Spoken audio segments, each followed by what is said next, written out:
निताय गौरवंदे हरि हरि बोल। ओम नमो भगवते वासुदेवाय। ओम नमो भगवते वासुदेवाय।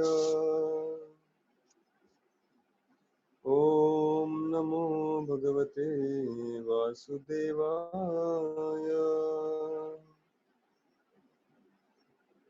ओम अज्ञानतिमिरन्धस्य ज्ञानाञ्जनशलाकया चक्षुरुन्मिलितं येन तस्मै श्रीगुरवे नमः। श्रीचैतन्यमनोभीष्टं स्थापितं येन भूतले स्वयं रूपः कदा मह्यं ददाति स्वपदान्तिकम्। नमो विष्णुपदाय कृष्णपृष्ठाय भूतले श्रीमते भक्तिवेदान्तस्वामिनिति नामिने। नमस्ते सारस्वती देवे गौरवाणी प्रचारिणे निर्विशेष शून्यवादी पाश्चात्यदेशतारिणे। जय श्री कृष्ण चैतन्य प्रभु नित्यानंद श्री अद्वैत गदाधर श्रीवासदि गौर भक्तवृंद। हरे कृष्णा कृष्ण कृष्ण हरे हरे, हरे राम राम राम हरे हरे। हरे कृष्णा। सभी भक्तों का आज के इस गीता के सत्र में हम स्वागत करते हैं।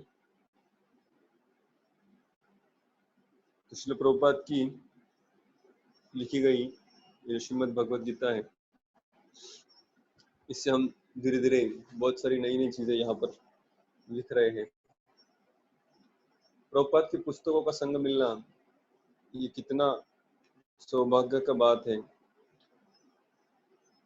आज एक प्रभुपाद की लीला में पढ़ रहा था जिसमें सत्स्वरूप महाराज जो प्रभुपाद के असिस्टेंट थे वो लिखते हैं प्रभुपाद जब वृंदावन में थे, अपना शरीर त्यागने वाले थे, तो उसकी कुछ दिन पहले श्रील प्रभुपाद इतने शक्तिहीन हो गए थे, उनका शरीर जर्जर हो चुका था, तो उनको उठाकर बिठाना भी किसी और भक्त की मदद लगती थी। श्रील प्रभुपाद को स्वयं प्रभुपाद जो अपने पुस्तकों का भाषांतर करते थे, खास करके भागवत ग्रंथ का, वो प्रभुपाद ने लेकिन छोड़ा नहीं था। श्रील प्रभुपाद हाथ में माइक भी नहीं उठा पाते थे, जिसमें प्रभुपाद जनरली अपना ट्रांसलेशन रिकॉर्ड करते थे डिक्टाफोन में। डिक्टाफोन का बटन दबा के उसको ऑन करने की शक्ति भी श्रील प्रभुपाद में नहीं रहती थी, किंतु फिर भी एक व्यक्ति जैसे जयदेव महाराज प्रभुपाद के लिए उनका डिक्टाफोन पकड़ते थे हाथ में, और दूसरी तरफ से तमाल कृष्ण महाराज प्रद्युम्न प्रभु या सत्स्वरूप महाराज उनके लिए वो किताबें पढ़ते थे, जिससे कि श्रील प्रभुपाद सुनकर, संस्कृत सुनकर और फिर उसका भाषांतर और फिर तात्पर्य शब्दार्थ सब बता पाए।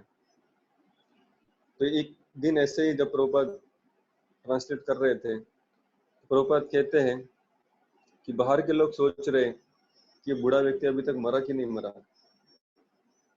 लेकिन वो जानते नहीं कि अभी भले ही मुझ में बहुत ज्यादा शक्ति नहीं है, शक्तिहीन हो चुका हूँ, लेकिन फिर भी कृष्ण की जो सेवा है उसका मैंने त्याग नहीं किया है। मैं अभी भी कृष्ण की सेवा कर रहा हूँ, और कृष्ण की सेवा में यहाँ पर बैठ के एक बहुत बड़ा मृदंग, जिसको प्रभुपाद बृहद मृदंग कहते थे, प्रभुपाद की जो पुस्तक वितरण का प्रोग्राम था, पुस्तक का प्रकाशन, उसका प्रिंटिंग, खास करके प्रिंटिंग प्रेस को प्रभुपाद बृहद मृदंग कहते थे, क्योंकि भक्ति सिद्धांत श्री ठाकुर भी खुद उसे बृहद मृदंग यानी एक बहुत विशाल मृदंग जिसकी आवाज दूर दूर तक जा सकती है। श्रील प्रभुपाद कहते हैं भले ही मुझ में शक्ति नहीं है, लेकिन यहाँ पर बैठकर मैं अपने क्षीण शक्ति से बृहद मृदंग पीट रहा हूँ, जिसकी आवाज मीलों मील दूर संपूर्ण जगत में जाएगी। प्रभुपाद अपनी पुस्तकों के बारे में कह रहे थे किस तरह उनकी पुस्तकें सब तरफ जाएगी, प्रभुपाद की आवाज हर कोई सुन पाएगा। प्रभुपाद से हमें प्रेरणा मिलती है कि कैसे प्रभुपाद अपने अंतिम दिनों में भी, भले जिसमें प्रभुपाद के पास इतनी शक्ति नहीं थी, लेकिन किंतु उनकी जो कृष्ण के प्रति सेवा थी, खास करके इन ग्रंथों का प्रकाशन और उनका वितरण, ये प्रभुपाद ने कभी छोड़ा नहीं। प्रभुपाद रात्रि के समय थोड़ा समय सोकर around 10 o'clock in the night too early in the morning Prabhupada translation करते रहते थे। तो एक जगह पर शायद हवाई में प्रभुपाद ट्रांसलेशन कर रहे थे। सुबह के 4 बजे थे और प्रभुपाद के एक शिष्य, खास करके प्रभुपाद के जो निजी सेवक थे, शुद्ध कीर्ति प्रभु, उस समय शुद्ध कीर्ति प्रभु ने प्रभुपाद के रूम में 2 बेल रखा था। एक बेल था जो हाथ से बजाते थे घंटी की तरह, वो जब प्रभुपाद बजाते थे तो उसका अर्थ था कि परमहंस स्वामी जो प्रभुपाद के शिष्य हैं उनको बुलाया गया जा रहा है, जो वहाँ पे लोकल शायद डिवोटी थे। और दूसरा एक इलेक्ट्रॉनिक बेल था, बजर, जो दब जाए पी करके जोर से, तो फिर वो बाहर सुनाई देता था, और वो शुद्ध कीर्ति यानी प्रभुपाद के जो निजी सेवक थे, पर्सनल सर्वेंट थे, उनके लिए था। तो सुबह के 4 बजे थे, प्रभुपाद के एक भक्त गणेश वहां पर प्रभुपाद के रूम के बाहर बैठे थे। सुबह सुबह उठ गए थे, उन्होंने बाहर, वो लिखते हैं कि बाहरी गार्डन के एक टैप में उन्होंने स्नान कर लिया था, लेकिन वहां पर एक स्विमिंग पूल भी था, जिस स्विमिंग पूल में बहुत सारे भक्त स्नान कर रहे थे। तो प्रभुपाद के जो निजी सेवक थे शुद्ध कीर्ति प्रभु, वो भी उसमें ही स्विमिंग पूल में गोते लगा रहे थे, आनंद ले रहे थे। और अचानक गणेश प्रभु जब प्रभुपाद के रूम के जस्ट बाहर कॉरिडोर में बैठ के जप कर रहे थे, और भले ही वो बहुत धीमे आवाज में जप कर रहे थे, किंतु वो आवाज प्रभुपाद के रूम के अंदर तक जा रही थी। तो प्रभुपाद ने बजर दबाया, तो गणेश ने तुरंत सुना, तो समझ गए कि अरे ये तो पर्सनल सर्वेंट का यानी निजी सेवक का बजर है, बेल है। तुरंत उन्होंने देखा खिड़की से झांक कर, तो बाहर स्विमिंग पूल में शुद्ध कीर्ति प्रभु उल्टा स्विमिंग करते हुए तैर रहे थे। तो उनको लगा कि अरे अभी श्रुति कीर्ति को तुरंत यहाँ पर आना चाहिए और प्रभुपाद के सामने प्रस्तुत होना चाहिए। जब तक वो ऐसे सोच ही रहे थे कैसे मैं उनको बुलाऊं, तब तक प्रभुपाद ने और एक बार जोर से वो बजर को दबाया। तो गणेश प्रभु और विचलित हो गए कि क्या करूं मैं, कैसे उनको बुलाऊं। और जब तक उन्होंने कुछ कदम बढ़ाए, तब तक प्रभुपाद ने तुरंत तीसरी बार, और इस बार बहुत जोर से और लंबा बजर रिंग दबाया। तो गणेश प्रभु को लगा कि अभी सबसे उचित यही होगा कि शुद्ध कीर्ति प्रभु को बुलाने के बदले मैं ही चला जाऊं और मैं ही प्रभुपाद को पूछूं प्रभुपाद क्या काम है। तो तुरंत गणेश प्रभु प्रभुपाद के रूम के अंदर प्रवेश किए। प्रभुपाद के रूम का दरवाजा खुला ही था, और जैसे अंदर गए तुरंत दंडवत प्रणाम मारा, प्रभुपाद के सामने खड़े हो गए, बोले जय प्रभुपाद, कृपया बताइए क्या सेवा है मेरे लिए। तो प्रभुपाद ने कहा, तो उन्होंने तुरंत कहा कि शुद्ध कीर्ति प्रभु, गणेश प्रभु ने कहा कि मैं क्यों आया हूँ, शुद्ध कीर्ति क्यों नहीं आया। तो उसका कारण देते हुए कहे, शुद्ध कीर्ति प्रभु एक्चुअली स्विमिंग कर रहे हैं, उसलिए वो बजर सुन नहीं पा रहे हैं। बहुत सारे भक्त हैं, नहा धो रहे हैं स्विमिंग पूल में, इसलिए अभी बजर नहीं सुन पा रहे, इसलिए मैं आ गया। प्रभुपाद ने कहा दैट्स ऑल राइट, वो ठीक है, वो नहीं आ पाया। तो उन्होंने पूछा फिर प्रभुपाद मेरे लिए क्या सेवा है। कहा ठीक है, तुम एक काम करो, दरवाजा बंद कर लो। वो समझे नहीं क्या हो गया। जैसे प्रभुपाद ने कहा वैसे चुपचाप निकल गया, दरवाजा बंद कर लिया। फिर उनको समझ में आया कि सुबह 4 बजे तक प्रभुपाद पुस्तकों का ट्रांसलेशन कर रहे थे और उन्हें शांति की आवश्यकता थी। तो वो समझ गए कि मेरा जब मेरे खुद के फायदे के लिए था, लेकिन प्रभुपाद का जो पुस्तकों का भाषांतर था, प्रकाशन था, वो संपूर्ण जगत को आने वाले कितने हजारों सालों के लिए मार्गदर्शन देने वाला था, और उसमें मेरा जब प्रभुपाद के इस भाषांतर में बाधा बन रहा था। तो दूसरा वो लिखते हैं, और एक चीज वो सीखे इस प्रसंग से, वो लिखते हैं कि मैं समझ गया कि हमेशा प्रभुपाद के वही सेवक उनके पास में रहेंगे, बारी बारी धीरे धीरे सभी को प्रभुपाद की सेवा में अंदर जाना पड़ेगा। सिर्फ शुद्ध कीर्ति प्रभु या प्रभुपाद के जो आजू बाजू रहते हैं वही प्रभुपाद के सेवक नहीं है, किंतु हम सभी प्रभुपाद के सेवक है। प्रभुपाद जब बुलाएंगे तभी आगे बढ़कर सेवा करने के लिए हमें जाना चाहिए। इस तरह श्रील प्रभुपाद की पुस्तक प्रकाशन की और उनके हार्डवर्क की कथाएं हम जब सुनते हैं, तब ये जो पुस्तक प्रभुपाद ने लिख के रखी है उसके प्रति हमारा कृतज्ञता और सम्मान और बढ़ता है। तो इसी प्रस्तावना के साथ हम फिर अभी 14वें अध्याय में श्रील प्रभुपाद के तात्पर्य जो लिखे हैं उसको पढ़ने का और उसका अभ्यास करने का हम प्रयास करेंगे। तो हमने इस 14वें अध्याय को 3 भागों में बांट दिया था। गुणत्रय विभाग योग, 3 गुणों का यह अध्याय 3 भागों में हमने इसको डिवाइड किया है। तो पहला है प्रस्तावना, जिसमें कृष्ण पहले जिस विषय के बारे में चर्चा करने वाले हैं उस विषय की थोड़ी एडवर्टाइज आख्यापन करते हैं कि क्या इन गुणों के जानने से क्या होने वाला है। तो कृष्ण इसमें कहते हैं कि मुनिगण इस ज्ञान को प्राप्त करने के बाद सिद्धि प्राप्त करते हैं, और व्यक्ति एक बार इस ज्ञान को प्राप्त करे तो मेरे जैसा सच्चिदानंद उत्पत्ति के समय उसे जन्म नहीं लेना पड़ेगा, और प्रलय के समय उसे कोई वेदना, व्यथा या मृत्यु स्वीकार नहीं करनी पड़ेगी, क्योंकि वो भगवत धाम में प्रवेश करेगा। फिर कृष्ण कहते हैं कि इन 3 गुणों के साथ व्यक्ति का संपर्क कैसे आता है। 3 गुण प्रकृति के लक्षण हैं, और इस प्रकृति के साथ जीव का संबंध कैसे आता है, उसका वर्णन तीसरे और चौथे श्लोक में कृष्ण करते हैं, और कहते हैं कि ये जो जीव है, जब सृष्टि की उत्पत्ति के समय मेरे ही शरीर से यानी महाविष्णु के शरीर से जब सृष्टि उत्पन्न होती है तो सबसे पहले प्रधान या महत तत्व पहले उत्पन्न होता है, जो कि सारे सृष्टि के तत्व है, उसका स्रोत है, उसका अक्रिय हिस्सा है। तो इससे फिर आगे सृष्टि उत्पन्न होने वाली है, लेकिन अब ये सब कुछ अक्रिय है, सुप्त अवस्था में है। तब भगवान दृष्टि कटाक्ष डालते हैं, अपनी दृष्टि के द्वारा काल शक्ति और जीव शक्ति ये दोनों भी उसमें छोड़ते हैं। तो भगवान कहते हैं तस्मिन् गर्भम दधामि अहम मम योनि महद ब्रह्म तस्मिन् गर्भम दधामि अहम संभव सर्वभूतानां ततो भवति भारत। और जब मैं दृष्टि कटाक्ष डालता हूँ तब जाकर ये सृष्टि हिलने लगती है, इसमें कुछ हलचल होती है, और फिर अलग अलग प्रकार के शरीर प्राप्त होते हैं।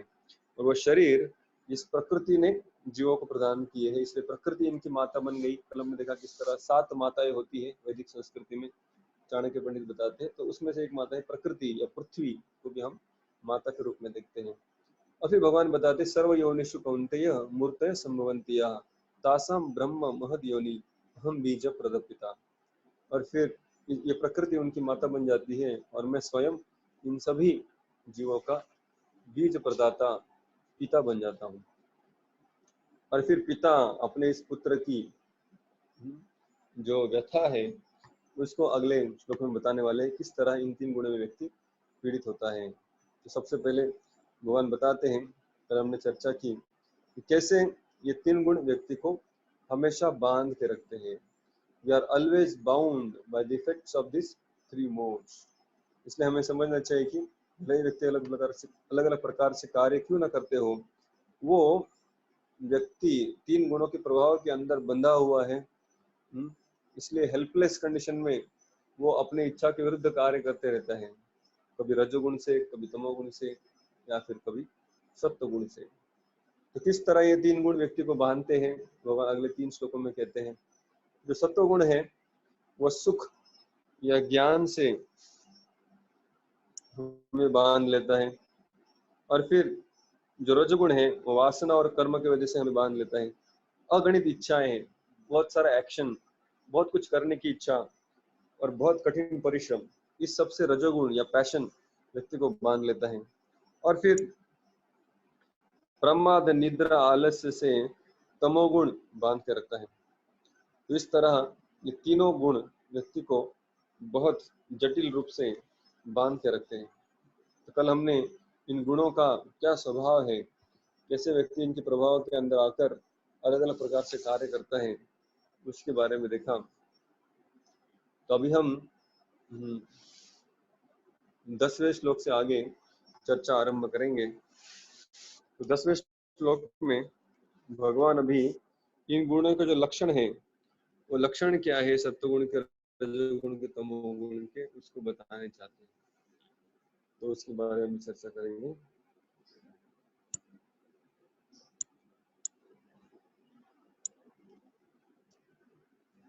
श्लोक क्रमांक 10वां।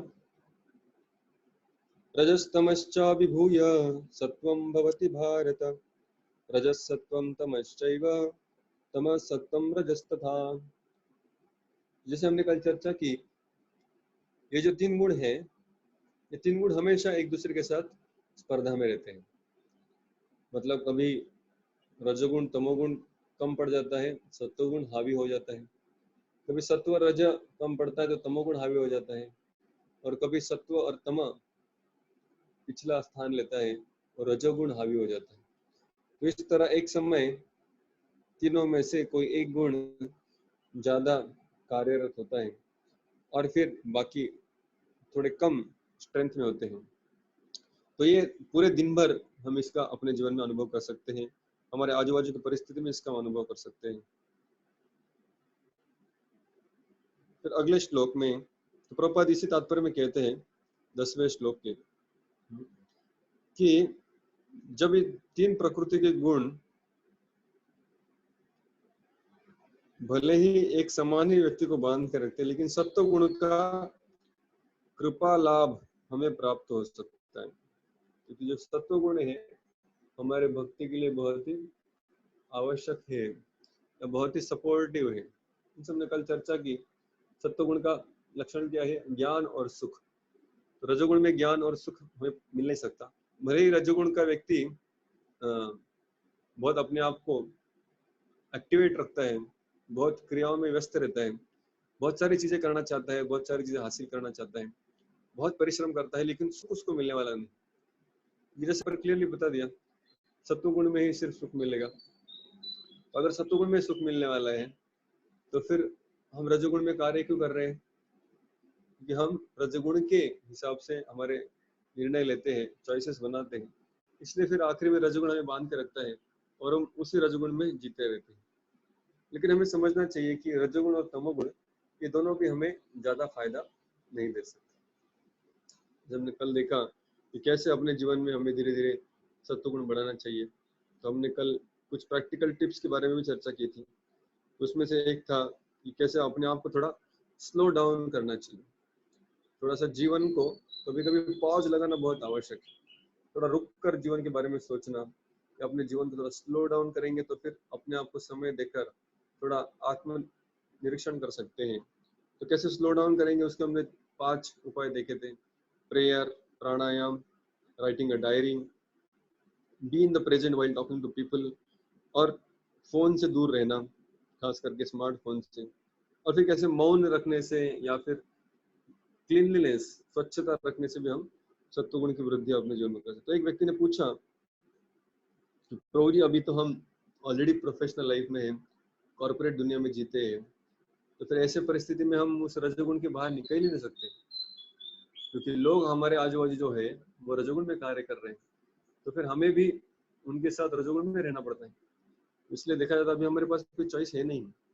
हम अचानक से अलग से सबसे अलग होकर सत्वगुणी जीवन नहीं जी सकते। तो हम जब काम पे जाते हैं तो हमारा वो पार्ट ऑफ लाइफ है। So when you work in the office, though we spend most of the time in office, but still it is a part of life. तो हमें समझना चाहिए कि हमारा जो बचा हुआ जीवन है उसको अगर हम सत्वगुण में जिएंगे तो हमारे कॉर्पोरेट ऑफिस के लाइफ में भी जब जब समय मिलेगा, जब जब चॉइस होगी, तब तब हम अपने आप को सत्वगुण में ला सकते हैं। जैसे सिंपल सा उदाहरण है कि सबको ऑफिस में जो भी होगा, लेकिन उसमें फिर हमारे पास चॉइस बचती है कि शांति से प्रसाद का आस्वादन लें या फिर वो प्रसाद मीटिंग में भाग लें। तो ये सारे जो निर्णय है कि हम शांति से बैठकर प्रसाद ग्रहण करें, एक काम एक समय करें, तो फिर वो हमें धीरे धीरे सत्वगुण में लेकर सकते हैं। तो हमारा प्राइमरी लाइफ में जो प्राइमरी गुण है वो सत्वगुण होना चाहिए। बीच बीच में थोड़ा बहुत यहाँ हुआ रजो तमो अगर हमारे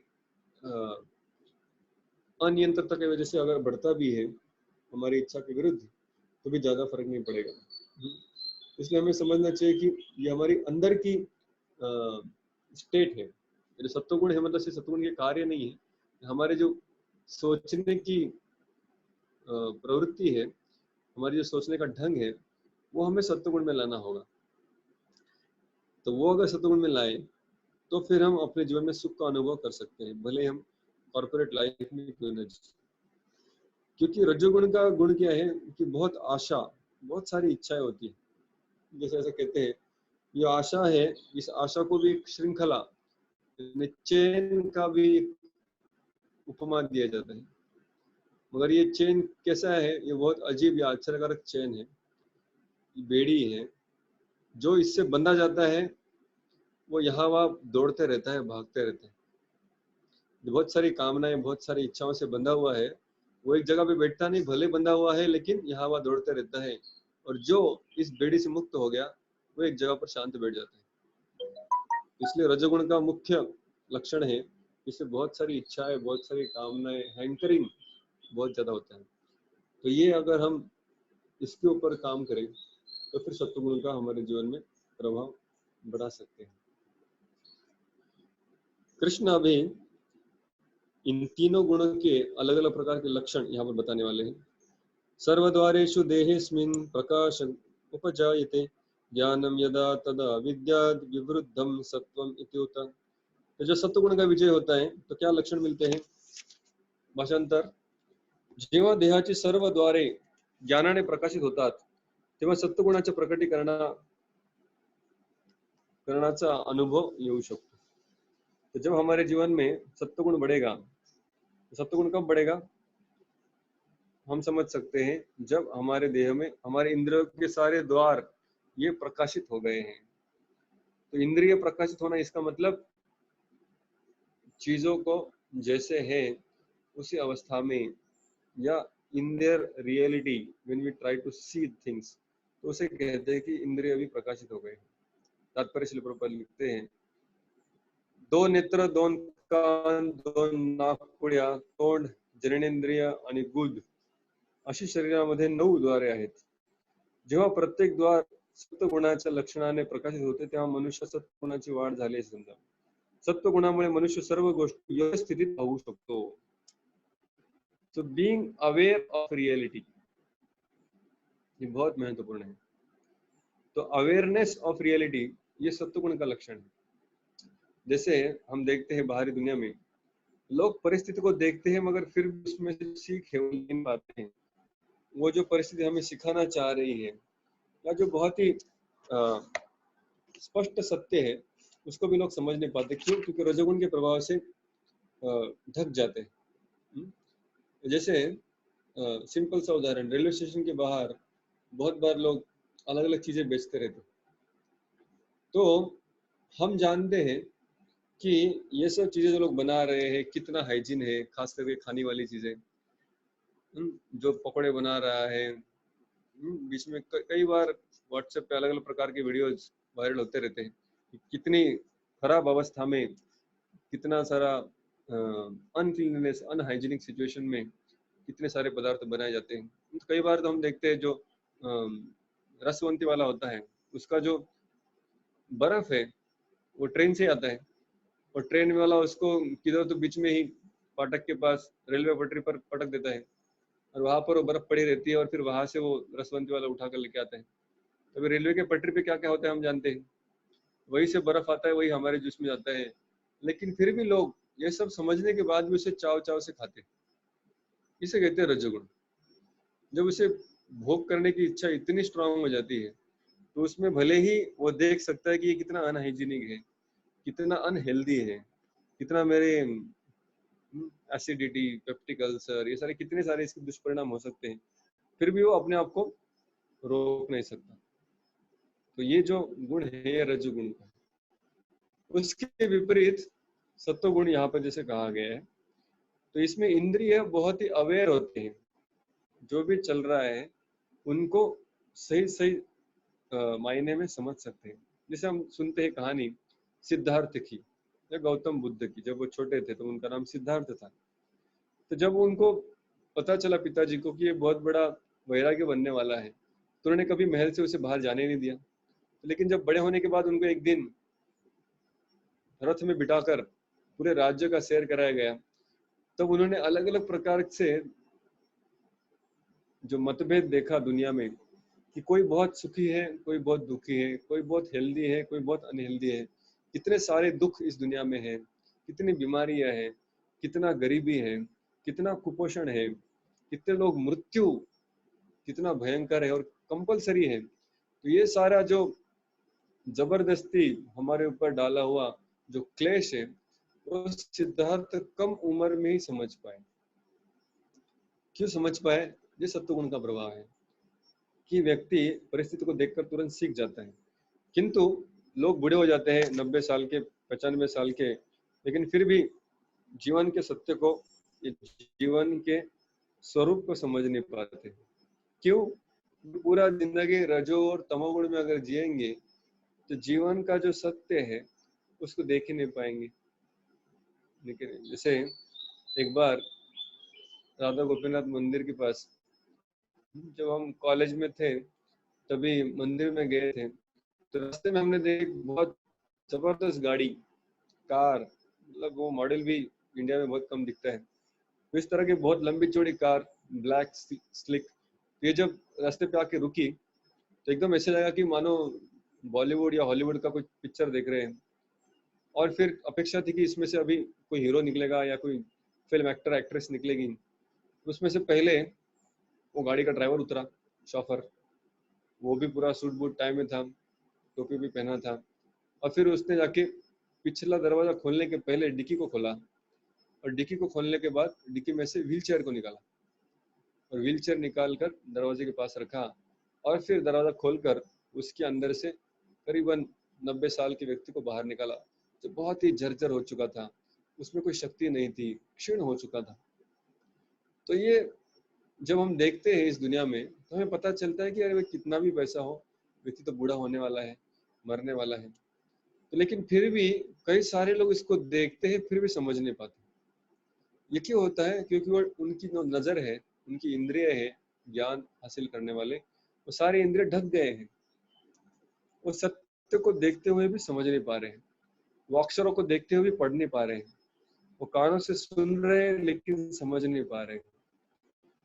लेकिन सत्वगुण का प्रभाव ये है, जैसे सिद्धार्थ है, तो जब चीज देखता है तो तुरंत समझ लेता है। तो ये सत्वगुण का प्रभाव है, जिसमें सारी इंद्रिय प्रकाशित है। प्रकाशित है यानी जब प्रकाश होता है, जब रूम का लाइट ऑन है तो रूम में कहाँ पे क्या रखा है हम बहुत स्पष्टता से जान पाते हैं। लेकिन अगर अंधकार है तो भले ही हम उसी रूम में हैं लेकिन समझ नहीं पाएंगे कहाँ पे क्या है, सत्य को जान नहीं पाएंगे। तो सत्वगुण का एक प्रभाव है कि इंद्रिय प्रकाशमान रहते हैं, यानी सही सही ज्ञान उसे तुरंत समझ में आता है। तो इसलिए सत्वगुण के व्यक्ति अगर अपने साथ में है और हम अगर रजो और तमोगुण में है तो बहुत सारी चीजें जो हम सीखते नहीं वो सत्वगुण के व्यक्ति तुरंत हमें सिखा देगा कि देखिए प्रभु इधर देखा आपने क्या हुआ, इसका मतलब समझे क्या हुआ।